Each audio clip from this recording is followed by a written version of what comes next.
আসসালামু আলাইকুম। আশা করি সবাই ভালো আছেন। বাংলাদেশ পল্লী বিদ্যুতায়ন বোর্ড কর্তৃক মিটার রিডার কাম মেসেঞ্জার পদে চুক্তিভিত্তিক ১৪৬০টি পদের একটি বিশাল নিয়োগ বিজ্ঞপ্তি প্রকাশ করছে। আর শুধুমাত্র এসএসসি পাশেই এই বিজ্ঞপ্তিতে এই পদে আবেদন করা যাবে। এই বেতন ভাতাও খারাপ না। মূল বেতন পড়বে ১৪,৭০০ টাকা, যেটা সর্বসাকুল্যে প্রায় ৩০,০০০ এর কাছাকাছি বেতনটা পড়ে। আর শুরুর দিক থেকে এসএসসি পাশে এত টাকার বেতনে বাংলাদেশের সরকারি চুক্তিভিত্তিক চাকরি তেমন আর নেই, যাতে এত টাকা বেতন দেই থাকে। তো আমি এই সম্পূর্ণ নিয়োগ বিজ্ঞপ্তিটা আপনাদের সামনে তুলে ধরবো এবং এই নিয়োগ বিজ্ঞপ্তিতে আপনারা কিভাবে আবেদন করবেন এবং কিভাবে সঠিকভাবে আবেদন করলে আপনার আবেদনটি গৃহীত হবে, আমি সেই বিষয়গুলো নিয়ে আজকে আলোচনা করবো। আপনারা শুরু থেকে শেষ পর্যন্ত ভিডিওটি দেখুন। এখানে দেখেন এই বিজ্ঞপ্তিটা হচ্ছে পুনঃনিয়োগ বিজ্ঞপ্তি, অর্থাৎ এর পূর্বেও একটি বিজ্ঞপ্তি প্রকাশ করা হয়েছিল। এটা পুনঃনিয়োগ বিজ্ঞপ্তি। এই পুনঃনিয়োগ বিজ্ঞপ্তিতে পদের সংখ্যা এই একটি, মিটার রিডার কাম মেসেঞ্জার চুক্তিভিত্তিক। এখানে পদ সংখ্যা ১৪৬০টি এবং এটার বয়স সীমা হচ্ছে 18 থেকে 25 বছরের মধ্যে। যারা হচ্ছে 21 তারিখ 7 মাস 2026 তারিখে, এই তারিখের মধ্যে 18 থেকে 25 এর মধ্যে থাকবেন, তারা আবেদন করতে পারবেন। এখানে শিক্ষাগত যোগ্যতা শুধুমাত্র দেওয়া আছে এসএসসি। এখানে কোনো বিভাগ বলা নেই, সায়েন্স আর্টস কমার্স সবাই আবেদন করতে পারবে। এখানে হাতের লেখা সুন্দর হতে হবে বা যোগ বিয়োগ গুণ ভাগ এগুলো জানতে হবে লেখা আছে, এবং সুঠাম দেহের অধিকারী হতে হবে। আহ, এবং অন্যান্য বিষয়গুলো লেখা আছে, তার মধ্যে অন্যতম হচ্ছে বাইসাইকেল চালানোয় পারদর্শী এবং নিজের বাইসাইকেল থাকতে হবে, একটা অপশন আছে। এবং আপনি যদি আহ, চাকরি পেয়ে যান, সেক্ষেত্রে নির্বাচিত প্রার্থী হওয়ার পরে আপনাকে 10,000 টাকা জামানত হিসেবে জমা দিয়ে তারপরে যোগদান করতে হবে। এরপরে যদি আমি অন্যান্য শর্তাবলীগুলোর দিকে যাই, এখানে যে শর্তাবলীগুলো বেশি জরুরি আমি শর্টকাটে বলে শেষ করব, আপনারা একটু মনোযোগ দিয়ে শুনবেন। এখানে দেওয়া আছে যে 14/5/2025 তারিখে একটি সার্কুলার দেওয়া হয়েছিল গত বছরে। ওই সার্কুলারে যারা আবেদন করছে তারা এই পদে আবেদন করার দরকার নেই, তাদের ওই আবেদন ঠিকঠাক থাকবে অনলাইনে। এবং এর পরবর্তীতে বলা আছে এটা আবেদন করতে যেটা খরচ হবে 200 টাকা, এবং টেলিটকের চার্জ বাবদ হচ্ছে 23 টাকা, মানে 223 টাকা খরচ হবে।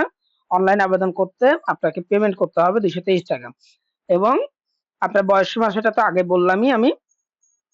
এরপরে এসএসসি 18 বছরের নিচে হলে আবেদন করার কোনো প্রয়োজন নেই, সেটা বললাম। যারা চাকরিতে আছেন অন্যান্য চাকরিতে, তারা এই অনুমতি ক্রমে আবেদন করবেন। এবং পরীক্ষাটা হবে শুধুমাত্র লিখিত এমসিকিউ পরীক্ষা। এটা কিন্তু লিখিত বড় আর কি ব্রড প্রশ্ন পরীক্ষা হবে না, এমসিকিউ পরীক্ষা হবে। এবং পরবর্তীতে ভাইবা, তারপরে চাকরি। খুব শর্টকাট। এবং এখানে পুলিশ ভেরিফিকেশন করা হতে পারে, আহ সেটা একটা উল্লেখ করা আছে। এরপরে আরো যে তথ্যগুলো জানা দরকার, তার মধ্যে অন্যতম হচ্ছে আপনার অনলাইনে আবেদন পদ্ধতিটা কিভাবে আবেদন করবেন। এখানে একটি লিঙ্ক দেওয়া আছে এইচটিটিপি দিয়ে BREBHR.teletalk.com.bt। এই যে লিঙ্কটা আমার এখানে ওপেন করা আছে, এটা এই যে লিঙ্কটা, এই লিঙ্ক থেকে হচ্ছে আপনার অনলাইনে আবেদন করতে হবে। বর্তমানে এখন আবেদন শুরু হয়নি, এটা মাত্র সার্কুলার প্রকাশ করছে। আবেদনটি শুরু হবে খুব শীঘ্রই, আমি তারিখটা বলে দিচ্ছি এখানে সার্কুলারে দেখে। এখানে এই লিঙ্ক থেকে আবেদন করতে হবে। এবং আবেদনের পদ্ধতিটা আমি সঠিক তারিখে 7 তারিখে সম্ভবত আবেদন শুরু হবে। 7 তারিখেই আপনাদের ভিডিওর মাধ্যমে আমি জানিয়ে দিব কিভাবে আবেদন করবেন। আপনারা পেজটি ফলো করেন এবং নোটিফিকেশন বারটা অন করে রাখবেন, এতে করে আমি ভিডিও পোস্ট করলে আপনি নোটিফিকেশন পেয়ে যাবেন। তো এখানে আপনাদের যে যে ডকুমেন্টস গুলো লাগবে অনলাইন আবেদন করার জন্য, সেটা হচ্ছে আপনার ছবি লাগবে 300x300 পিক্সেলের, এবং আপনার স্বাক্ষর লাগবে 380 পিক্সেলের। যেটা ছবি 100 কেবির বেশি নয়, এবং স্বাক্ষরটা হচ্ছে 60 কেবি এর মধ্যে। এই দুটি ডকুমেন্টস আপনাদের লাগবে। আর অন্যান্য যে ডকুমেন্ট গুলো আছে আপনাদের একাডেমিক সার্টিফিকেট বা অন্যান্য ডকুমেন্টস, সেগুলো হচ্ছে জাস্ট ইনফরমেশন ফিল আপ করবেন। আপনাদের এখানে কোনো ডকুমেন্টস আপাতত জমা দিতে হবে না। এবং আপনি অনলাইনে আবেদন করার পরে যে লিঙ্কটি বললাম, এই লিঙ্কে এসে অনলাইনে এখান থেকে আবেদন করার পরে আপনার হচ্ছে পেমেন্ট করতে হবে। তো পেমেন্টটা তথ্য এখানে দেওয়া আছে, এবং আপনি যখন আবেদন করবেন এই আবেদন ফর্মের নিচে লেখা থাকবে কিভাবে পেমেন্ট করবেন। তো এখানে আমি আর এটা নিয়ে আলোচনা করতেছি না। এরপরে দেখেন আবেদন শুরুর তারিখ 7/7/2026, 7 তারিখ জুলাই মাসে 2026 আবেদন শুরু হবে, এবং আবেদন শেষ হবে 21 তারিখে।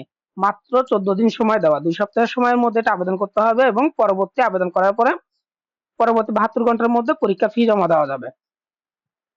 তাহলে আপনার সময় কিন্তু খুবই সীমিত, 7 তারিখ থেকে 21 তারিখ পর্যন্ত, এই 14 দিন মানে 2 সপ্তাহ সময়ের মধ্যে আপনাকে আবেদনটি করতে হবে।